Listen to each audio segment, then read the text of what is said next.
Last night was an amazing night. We spent the night with Colonel Sanders, talking about such romantic things. What's in store for today? Let's find out. You awake to a beautiful morning in Colonel Sanders' hideaway. Did you make the right decision on how to respond to Colonel Sanders? Only time will truly tell. Today is a day that you could change the rest of your life. You think about the new secret ingredient you just learned about. In some jurisdictions, blank isn't even legal. But if the recipe is a secret, how would they know? Your thoughts are interrupted when Colonel Sanders emerges into the room. He's holding a gorgeous plated breakfast and your mouth waters at the sight of it. Here's a simple breakfast I just whipped up. It's chicken and a biscuit. It's meticulous. You taste Colonel Sanders' food and it takes you on a journey. When you return, he's waiting to ask you an important question. So, would you say we're the perfect match? How presumptuous. My cuisine, and your taste buds, that is. Oh, such confidence, such grace. Could he be the world's greatest gift to cookery? You know, I think we might make a great team. A single tear begins to pool into the corner of his eye as he gazes out the window. And with the right business partner, I know I can't fail. Business partner? Could he be talking to you? It's all happening so quickly, but I am concerned. He did say his last business partner was shot. Overcome with emotions and confused by your feelings, you're on the verge of tears, unable to speak. The only answer you can find is to run out the door and get home. There's still one more day of school after all. The University of Cooking School and Academy for Learning waits for no one. You get home to find something very surprising. Your best friend is there waiting for you. Where have you been? Because I had one heck of a night. I've been desperate to talk to you about it, but I couldn't find you. I got worried that something had happened to you. It's okay, I was just... But now that it turns out you're fine, I can finally get you up to speed on the saga of Miriam. Sure, but... You will not believe what happened to me after school yesterday. I went out on a date. I think I can believe that. Since I've been partnered up with Clank, he asked me to go out with him. Of course, I told him, you better keep your dials turned to polite and respectful. I'm not that kind of girl. You're dating a robot. You are that kind of girl. But he was just interested in spending some one-on-one time together and getting to know me. So I said, yeah, sure. I can get to know a little metallic guy. Long story short, he took me skydiving with his friends. But things quickly spiraled out of control. That's not a first date. Oh my gosh. Did she just say skydiving as if that's a typical first date to go on with a talking pressure cooker? Now I'm not sure where we stand. You don't give Miriam time to tell her whole story, however. Bottling up the details of your own night is just too much to bear. And I went on a date too. Back to Colonel Sanders' house where I spent the night with him. You what? Nothing happened, but the emotional connection, wowzers. Miriam tells you to move on from this whole Colonel Sanders obsession and focus on school. If being obsessed with Colonel Sanders is wrong, I don't want to be right. After a short argument, you both agree to go your separate ways. She wants to brag about going skydiving on a date and stuff, and she's like, ew, you don't. You're not allowed to date. When you arrive at school, you encounter your rivals in the quad. You can tell from a distance that they're picking on Pop, though he himself might not quite grasp that fact, because, you know, he's Pop. What's a swirly? It sounds delicious. Oh, it's great. I'll order you up one right away. I'll have my swirly with sprinkles, please. Sprinkles is a dog and a treat. You can get your swirly dip, too. Why don't you pick on someone your own size? Because I'm literally the biggest person at the school? There is that horse that Colonel Sanders rides to school, but who would dare pick on such a gentle, beautiful creature? You got some nerve, Kira. Suggesting I pick on a defenseless horse. Now you're twisting my words. I won't have it. You clench your fist, but the injury from yesterday's mixer accident makes you wince with pain. Doesn't look like you can go on cooking like that. Might as well give up. I'll never give up, ever. Colonel Sanders arrives just as it appears things are close to boiling over. A natural, intuitive person, he senses that something has been going on. Is everyone excited for the final day of school? Kira, how's that hand feeling? I'm sure you'll be back in fighting form by this afternoon. Aren't you concerned about my hand, Colonel? Yesterday, I almost broke a nail winning so hard. Technically, I don't believe a winner was decided, but your presentation was quite impressive. What is he doing complimenting her? But what about the flavor of my delicate, warm, gooey chocolate sauce? It was clear that you're passionate about how your food is received. That's a lot of words to say. It was bland. Excuse me, Kira. I'm more than capable enough to speak for myself. I'm not doing so well. Maybe you could tell me more of your thoughts as we walk into class, Colonel. I'm always interested in discussing the fine art of fine cooking. See you inside, Kira. Annoyed by Colonel Sanders' inability to see Ashley for who you know she really is, you walk across the quad to get some distance. An attempt to distract yourself from how slighted you feel by that interaction with Ashley, you take out the spell book you received yesterday and start flipping through the pages. Whoa, that book. It looks like bad news. It's just something I found lying around. It would appear to be some sort of grimoire, but I really don't believe in that magic stuff. A grimoire? Like a book of spells? I don't know. Who would spend so much time decorating a magic book if it weren't really powerful? I can think of one surefire way to find out. You open a page covered with arcane warning. Cast only in case of extreme emergency. It says around the edges of the page. I could use this spell here that says it will erase anyone I choose from all of my memories. If I scrub out Colonel Sanders, it will probably help me focus better on the upcoming final exam. That is way drastic. Couldn't you do something else? Like anything else? Not rooting in dark magic? Maybe tie a string around your finger? Okay, fine. It is drastic. But desperate times call for desperate measures. You got a memory erasing spell sitting right in front of you, and a pretty good excuse to try it out. I'm not gonna do it. How could I live with myself if I removed all those precious memories? You take your friend's advice and put the book away. It's almost time for class. Sprinkles is already in the room, waiting for students to arrive. He clears his voice to make a quick announcement. I want you to know I feel something of a dog moment coming on, but I assure you it's nothing to be afraid of. His cute little nose scrunches up as he begins to breathe quickly. He must be hungry. You reach for old homework to give him as a snack. You reach into your backpack and grab some homework from last semester that you forgot to turn in. Sprinkles immediately goes for it and gobbles a sheet of paper like it's a piece of fresh chicken rawhide. I apologize for my outburst. I know it seems cliche, but not much in this world satisfies like ungraded work. My, Kira, were you studying something with cinnamon? I have been sitting on a lecture series about the art of cake baking. How insightful. This actually brings up an important point. Thank you, Kira, for reminding me to dole out this indispensable bit of wisdom. You see, but before he can go any further, Miriam's love drama spills over into the class. Sprinkles is interrupted by words and sparks coming from the back of the room. I told you to save it for after class. Bzz, bzz. You think I wanted to be thrown from a plane strapped to a stranger? Miriam and Clank appear to be arguing.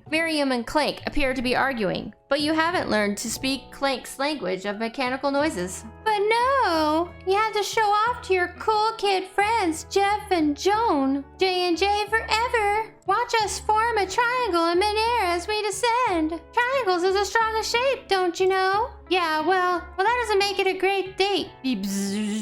Then take Jeff and Joan with you. You can all hold hands as you pedal down the mountain or off a cliff for all I care. It's a sad robot. He's gonna zap himself with his tears.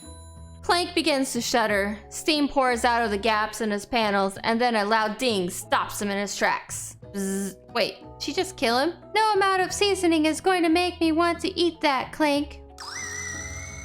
Oh God, what is it? He burps out a completely deep-fried sneaker. Oh God, get it out of here. In terms of deep friend footwear, I guess it looks okay. Deep friend? Is that supposed to say deep fried? Clank slowly rolls out of the room to be alone with his shoe. Everyone tries to pretend like they didn't see that entire thing go down. Nothing like a loud public breakup to cast a pall over the final day of school. Well, that was unfortunate. But we mustn't be distracted from what lies ahead. The final competition showdown challenge exam. I'm still working on the title, but I think you get it. Test time approaches. See you all in the arena. But before you can think about your upcoming competition, there's a very beautiful soul nearby in need of a pep talk. Hey Miriam, are you okay? Oh, I'm so mad I could smash a tiny mug, spilling several droplets of hot cocoa all over the floor. How could he embarrass me in class like that in front of everyone? Her tiny cocoa is a delicate treasure, so you know that this breakup is no joke, even if the source of her frustrations is such a silly boy. I know that you know this, but I'm gonna say it out loud. You don't need anyone. Me and you, we're gonna cruise through this final test and hit the carpool lane to Success City. Miriam brightens up, imagining the wind rushing through her short bangs, but she hesitates to embrace the feeling all the way. You're not going to saddle up on Colonel Sanders' stallion and ride off into the sunset without me? Of course not. Well, maybe sorta, but I'm sure there's a pony out there with your name on it, and a ranch big enough for both of us and whoever else we want to bring along. If it's not Pop or Clank or anyone else we meet today, tomorrow, or this whole year, so what? You're a special person who shouldn't settle for the first someone to show a little interest. Anyhow, Miriam gives you a big hug and wipes the tears from her cheeks. I should really review my menu for today. I'm going to make a very special soup. And I bet that Professor Dog is gonna love it up. While you were pep-talking Miriam, you completely missed lunch. But that's okay. You had a better idea how to spend the time before your exam. You decided to head to the arena early to practice a dish. This is the location of your final challenge. A test of will, a test of courage, a test of talent, and a chance to beat the pants off of Van, the supposed man, and his eviler counterpart, Ashley.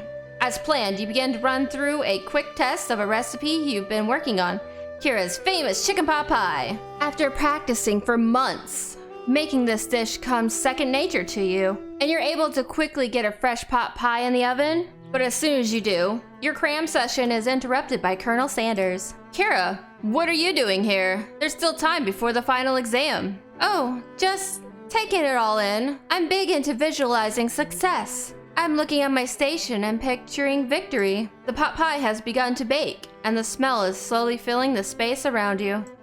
Visualizing, huh? That's too bad. I was hoping you were here cooking something delicious. You'd usually happily share your food with anyone who's hungry, but the last time you let Colonel Sanders get into your head, it cost you a cook-off.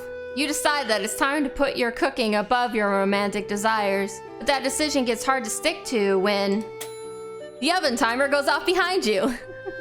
Fess up about your practice dish.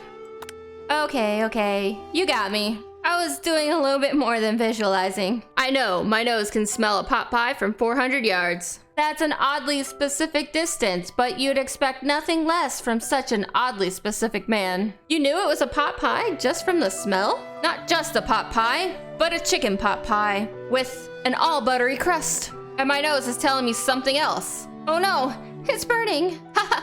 No, I can smell that it was made with a heaping help of TLC. But it'll probably start burning any second if you don't pull it out. The moment of truth. Wow.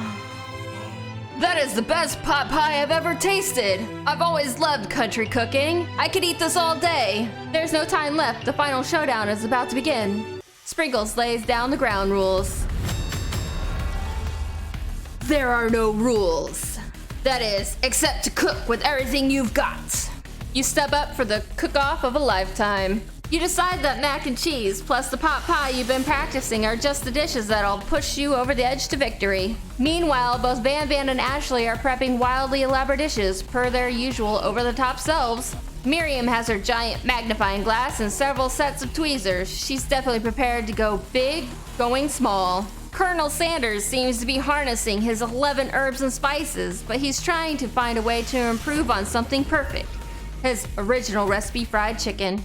The intensity in the room starts at a full 10 out of 10 with a frenzy of action. Everyone is calling out really cool special cooking moves as they prepare their food. Wow, this is getting serious. Colonel Sanders batters his chicken as it levitates through the air. Egg wash. Wash? Egg wash. Miriam furiously injects ingredients into an itsy-bitsy pot of broth. Best friend, baster, blaster! Van flexes his pectorals as he chops open a sea urchin. Let's rock and ride! Ashley scoops her pastry off the tray with lightning speed. Shallow personality special! Even Clank gets in on it. 5-dial pressure point, chicken cooking technique. Wait, when did Clank learn to speak English? It's the singularity, as it was foretold. We mustn't let it happen, or the appliance uprising will take us all. Self-destruct. Van quickly unplugs Clank and rolls him out the back door of the arena. As you frantically prepare your dish, you notice Ashley has her spellbook out. She's going to use some dark magic to turn the tide. You got a book of your own, and you're desperate not to see her win another battle. Should you take this opportunity to fight magic with magic, even if it's almost certainly evil magic? I'm gonna do it the hard way. Who needs magic when you've got passion? I'm going to do it the hard way. Colonel Sanders sees that you've chosen to win on your own terms, and he gives you a subtle wink from across the room. I believe in you, Kira. Miriam notices too. And I've always believed in you, Kira, since we were little kids, because I'm your best friend forever. She's kind of jealous, isn't she? You notice that Miriam is at your station cheering for you. Miriam, what about your dish? If you hear cheering, who's cooking? Tiny food, short cook time. I'm actually already done, so I thought I'd help you. Oh, that's sweet, but Miriam tosses a handful of spices directly into your boiling noodles. It's a secret ingredient. However, she doesn't know that you lied and the ingredient was made up. And where in the world did she get Eye of Newt from? The boiling pot explodes, sending Miriam flying backwards. The watery noodles begin to swirl in the air, bubbling up into a dark cloud that thickens and congeals before your very eyes. It is I, Steve, the spork monster. Steve? Wait, what happened to Borko? You're not here to battle me, are you? We spork monsters are many. I think Borko has the day off. Well, you have conjured Steve, and I hate to battle. So I'd say you're doing pretty alright. Oh hey, you're in the middle of a cooking competition. I love this stuff. It's better than TV. You crazy kids and your culinary skills really impress me. Mind if I hang out? I'm sorry, Steve, but I'm kind of middle of something. Do you mind? Steve the spork monster notices that you have the grimoire stashed beneath your cooking station. I see what you're up to. Chris got some magical items and accidentally summoned me, huh? Yeah, you guessed it, sorta. If you're here, would you mind tossing some fresh noodles into a pot of salted water?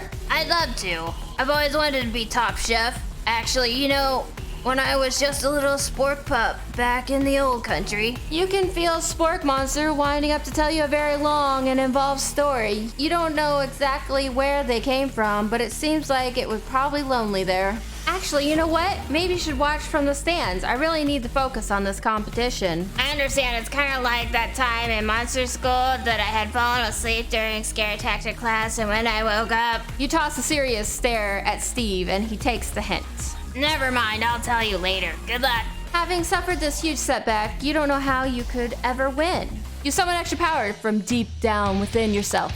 I could do this. I have what it takes. I came here to win. Your hair turns mac and cheese orange as culinary energy flows through your body. My heart is pure. My hands are steady. My taste buds have been preparing their entire lives for... Yes, Kira, you are the chosen one. You will avenge me. The power you have been summoning immediately fades back out. You interrupted my inspiring monologue. Sorry. My heart is pure. My hands are steady. My taste buds have been preparing their entire lives for this moment. I will show the world my cookery. You begin to levitate off the ground. Energy courses through your body. You know that with this power, you can do anything. Except for turn back time, which would be super useful because while you were powering up, your chicken pot pie overcooked in the oven and can't be served. But don't worry, dear Kira. You may have suffered some setbacks, but all this is not lost. Impressed with your fortitude, Colonel Sanders decides that you have earned his support. I've been watching you today, and I must say, I'm truly impressed. You've been thinking on your feet and rolling out the punches. He steps up to your station and stands right beside you. I'm here to help. All you've managed is mac and cheese, and time is up, so you're gonna need it. But Colonel Sanders, what about the test? What will happen to you? What about the rules? Following the rules have never been really my thing. I follow my heart. What a guy. Colonel Sanders unfolds a delicate white towel to reveal the most delicious fried chicken tenders you've ever laid your eyes on. And besides, sometimes unexpected combinations can have surprising effects that surpass their individual efforts. Are you suggesting if we combine forces, we can form the perfect food union? Time's up, students. With time expired, the moment everyone has been waiting for, you must now prepare to present your dishes. A handful of students stand tall, but the class seems incomplete. It seems we're missing some students. Pop? Clank? From off screen, you can hear a pure, innocent giggle that can only come from one student. Heh heh heh heh, I'm flying. It sounds like it's coming from the broom closet over there. Miriam, would you mind? Inside the closet, you see Pop hanging on a broom hook by the elastic of his underpants. Pop, get down from there right now. Let me guess, did Van Van have something to do with this? When someone asks for a wedgie, who am I to refuse? I thought wedgie was a salad. It looks like Pop is eliminated from the challenge, seeing he didn't cook anything. I can't feel my legs. May I be excused? Sure. You kids and your pranks, I must say, it's not the worst prank in UCSAL history, but it's not exactly yearbook material. Wait a second. Pranks, clank? Where did that pressure cooker roll off to? You wait to hear a signature whirl beep or other onomatopoeia, but there is none. Somehow he must have gotten unplugged, I guess. We'll have to figure that out later. That leaves only 4 remaining students. Please collect your final projects. Yes. It's been a long semester. Wow, 3 whole days. But after days of hard work, the time has come for me to eat. Miriam, please step forward. Now describe your dish. I've made tender udon noodle and savory soup. My word, it's so delicate. Is that a teeny tiny narutomaki I spy afloat in this itsy bitsy bowl? Yes, Chef. Please, call me Sprinkles. Chef is my father's name. Yes, Sprinkles, and some green tea made from baby tea leaves that I picked myself. Sprinkles carefully sniffs the dish before opening his mouth and letting just the tip of his pink dog tongue dip into the bowl. Sublime, would anyone else like a taste? Oh, come on, I'm not one of those dogs who doesn't floss. I even have a really cute electric toothbrush for dogs. Fine, I'll enjoy it all to myself. And in a flash, the entire meal had been devoured. Not that it took much. It was less than a thimble worth of soup. A+. Rarely do I taste a dish with so much love poured into it as yours. Miriam is overjoyed. She gives you a hug. Thank you, Kira, for helping me to believe in myself. Van Van, you're up. Now describe your dish. I made uni over smooth egg custard and an axe-hewn urchin shell topped with caviar. Did you skewer one type of urchin with spines from a second, different colored types of urchin? Yes, Sprinkles. Bit much, don't you think? That is exactly why I did it. A bit much is kind of my brand. Doesn't it look cool? Sprinkles leans in to sniff the uni, but he can't get his nose close on the account of all the spikes. He begins to paw at it erratically, causing the custard to sloosh around. Woof woof. Please be gentle with my cuisine. Grrr. Finally, Sprinkles goes all in, tongue first, but he can't get past all the needles. He reels back and his tongue is poked and prodded. Ouch! My tongue! The professor seems to have an allergic reaction to the sting. I can't eat it. I keep poking my tongue. Disqualified. A stunning turn of events. Who would have thought that serving food in a bowl made of needles could make it difficult to eat? Dejected, Van Van does not go down gently into the night. Disqualified for glamour? Don't discount simplicity. This isn't the last you heard of me. Before forcing us to endure his swollen tongue for another moment, Sprinkles graciously laps up a bowl of milk. I know, yeah, I'm a dog, and I drank milk. Get over it. Sometimes it helps calm my agitated tongue. Next student, Ashley, it's time to step up. Now describe your dish. I made orange blossom Turkish delight and a light rosewater syrup, topped with French meringue and connected by a sugary glass. That actually doesn't sound too bad. Indeed, it's quite delightful. However, I'd ask you please refrain from eating it or attempting to taste it in any way. It's very fragile and meant to be a display piece. Don't eat the food? At a cooking school? Got toast in your ears or something, Kira? I told you, it's a display piece. Ashley, I must say, it is beautiful. However, this is a cooking competition at a cooking school. Yeah, which is why I cooked it. And did extremely good job cooking it too. Didn't even realize we're having an eating exam. If I wanted to be judged on eating, I go to the College of Eating, School for the Hungry. I suppose you could smell it if you absolutely insist, but don't breathe too hard. You might disrupt the sugary spiral. But if the food cannot be eaten, it cannot be judged. You are disqualified. Rage overtakes Ashley and she finally can't keep her two-faced routine up. You wouldn't know high-end cuisine if it cooked you. And with that, Ashley storms off to rededicate herself to being the best, but this time without being shackled by trying to be fake nice and liked by everyone. This isn't the last you've heard of me either. If this class gets much smaller, I'll be teaching myself. You and Colonel Sanders, the final cook, step up together. 2 chefs? What began as a bowl of delicious mac and cheese has become something else. He examines it closely, sniffing and eyeing the bowl. Uh-oh, I don't have a good feeling about this. From somewhere in the room, a literal drumroll plays. Just when I thought I've seen everything in this kitchen, you give me this thing, and completely blow me away. In all my 49 dog years of life, I've never tasted anything so delicious and perfectly balanced. It's so delicious, in fact, that everyone passes the class. You pass, you pass, you pass. You all get a pass. Everyone gathers around and partakes of the mac and cheese bowl. They all seem to transcend this reality into another dimension. You win. Together, you and Colonel Sanders have made a new menu item. The new menu item is so impressive that even Van Van and Ashley are drawn back by its magnetic fragrance. When they gaze upon your mac and cheese bowl, they admit that you are indeed an excellent chef. Sprinkles declares that you have passed. Everyone has passed. There were supposed to be more battles, but come on, how could they be better than this one? Now that the school year is completed and everyone has graduated, the students return for one last assignment, to get their groove on. The cafeteria had been completely redecorated in order to serve as the site of the school graduation dance. Compared to the massive high-tech cooking arena, the humble decor seems downright cute and cozy. DJ Dog is in the house. Oh. You knew that Sprinkles was a master chef, but also a world-renowned turntablist? Who says you can't teach an old dog new tricks? Oh my god.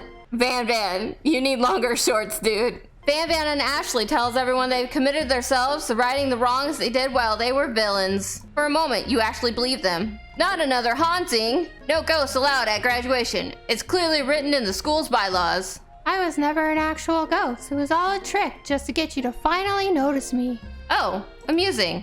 And now that everyone is together... It's the Spork Monster. He totally mellowed out. Everyone, the Spork Monster is no more. From here out, I'd prefer that everyone refer to me by my new name, Party Monster. Student tries to finish what he had to say, but everyone is too wrapped up talking to Spork. Sorry, Party Monster. Dejected student walks off. Maybe things didn't work out for Miriam romantically, but she found the love in her cooking. And you know she's gonna do great. A red carpet rolls out across the floor of the ballroom. It's like a Hollywood movie premiere. Who could command such an entrance? It's Pop.